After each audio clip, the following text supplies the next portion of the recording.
Welcome to the channel, everybody. I'm excited you're here, and I'm excited to be talking about the Odyssey. So before I dive into my review, I just want to give you a little brief background of my familiarity with Greek mythology, which honestly isn't much.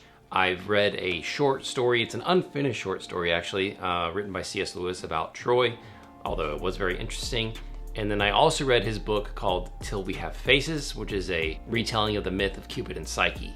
And I might have read a few other things, but outside of that, guys, it's not much, if I'm being honest. That being said, I'm not completely unfamiliar with the Odyssey and the Iliad, and I've seen movies and things like that. But the new movie directed by Christopher Nolan's coming out, so I wanted to read it before I saw it. I like to do that before I see movies if I can. I like to read books before I see the movie version.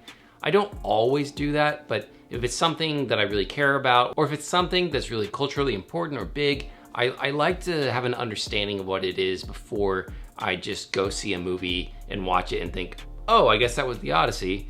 Because if a filmmaker or someone makes substantial changes or thematically changes things or something, it's like, I want to know what the real story is. And there's several reasons for that. I don't need to go into all of that right now, but I just like having an understanding of stories that I find, like I said, to be important. And with a story like the Odyssey being thousands of years old, there's a reason why it's endured so long. So I like to dive into those things and wonder and explore and see why they've hung around for so long and why people still talk about them today and what we can learn from them and still be entertained by them. So that being said, let's dive into this review. I'm going to give a brief synopsis and I'm going to do my best to give no spoilers. Okay, if I think I'm going to give a spoiler, I'll let you know, but I don't think I'm going to spoil anything.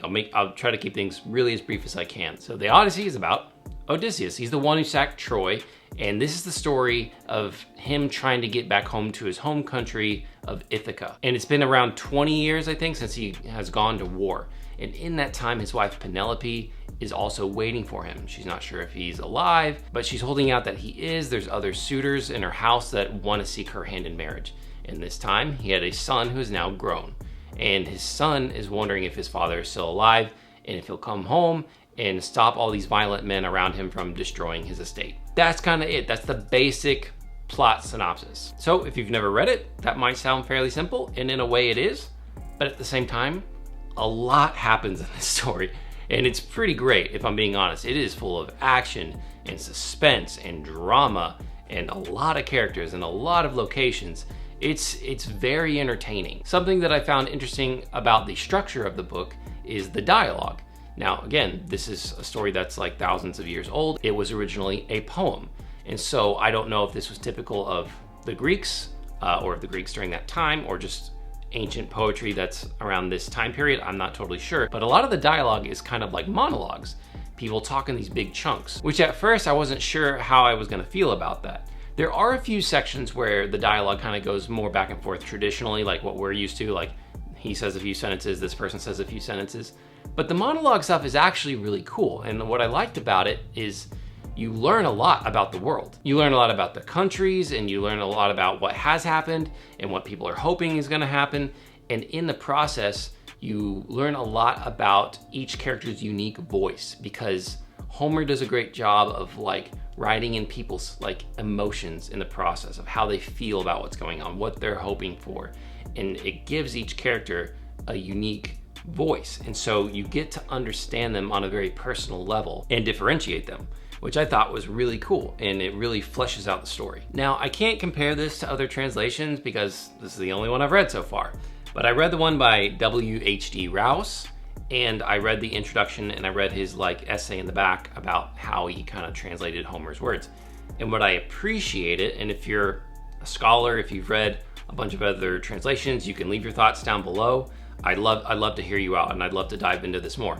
But from my basic understanding of the first read, is his approach was kind of to translate this kind of into a more common tongue, because from the way he puts it, that's how Homer originally wrote it in his time.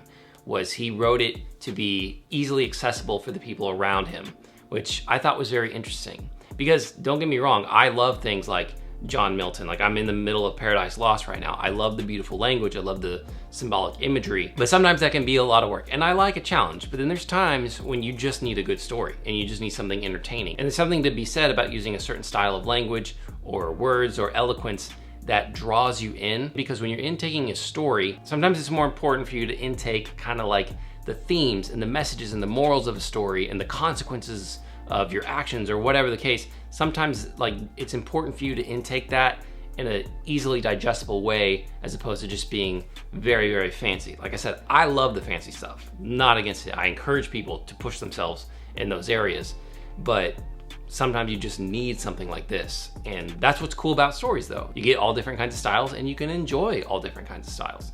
But that's what this is, as far as I understand. So I want to touch a little bit on themes. I'm still digesting a lot of it, so I may not be able to go too in depth right now, but there's this theme and it may not make sense at first, and I'll try to explain it. But it's kind of like this hopelessness that's somehow hopeful. You know, it's strange. Everyone is like in dire straits. Everyone is like, you know, exhausted or depressed or beaten down. But there's always like this little glimmer of hope. Like Penelope literally is described as kind of like weeping all the time for 20 years because she thinks Odysseus is probably dead. Odysseus is probably never coming back. But yet she doesn't give in to her suitors, because there's a small chance that he might come back. And the same thing with Telemachus, is like, he's wondering if he's ever gonna meet the father that he never knew. He wants to know who this great man is that everyone talks about. Like Odysseus is a legend. Like in his own day and age, everyone talks about him like he's this great man. He wants to meet his father. And because he's heard all the stories, he's like, well, he might still be alive. So he is also kind of holding on to hope. And the same with Odysseus. He's been trying to get back. He's running into all these obstacles. And he's just like, man, I'm never gonna make it back. It's one thing after another, after another, after another. But his family is so important to him that he just doesn't give up. He's got nothing else to live for than that. So he just keeps going. And I really like stories like that. I love stories of perseverance and steadfastness. And so that was an interesting thing to see it play out and see how people's, you know, hope and desires change throughout the story. Another thing I really liked, and I don't know if this is typical of Greek mythology, I would guess maybe it's not, but this theme of family, right? Like I just talked about the hope, right, of them all being reunited. But that's a big deal. It's kind of the driving force of the whole story. Odysseus wants to see his wife again. He wants to see his son. He's hoping his son is alive, you know?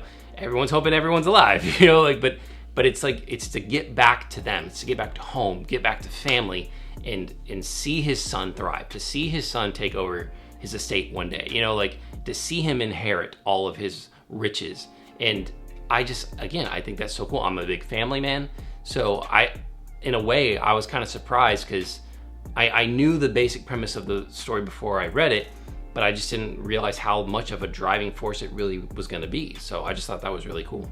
So all in all, to kind of wrap up my thoughts, guys, I really enjoyed it overall. I really like these kinds of fantastical, mythical stories, and you know, seeing the Greek gods come into play and different creatures and monsters. And like I said, there's a lot that happens and it's so entertaining. There's supernatural things. There's so much to glean from it. That being said, I might read it again down the road, in which case I'd probably want to check out another translation.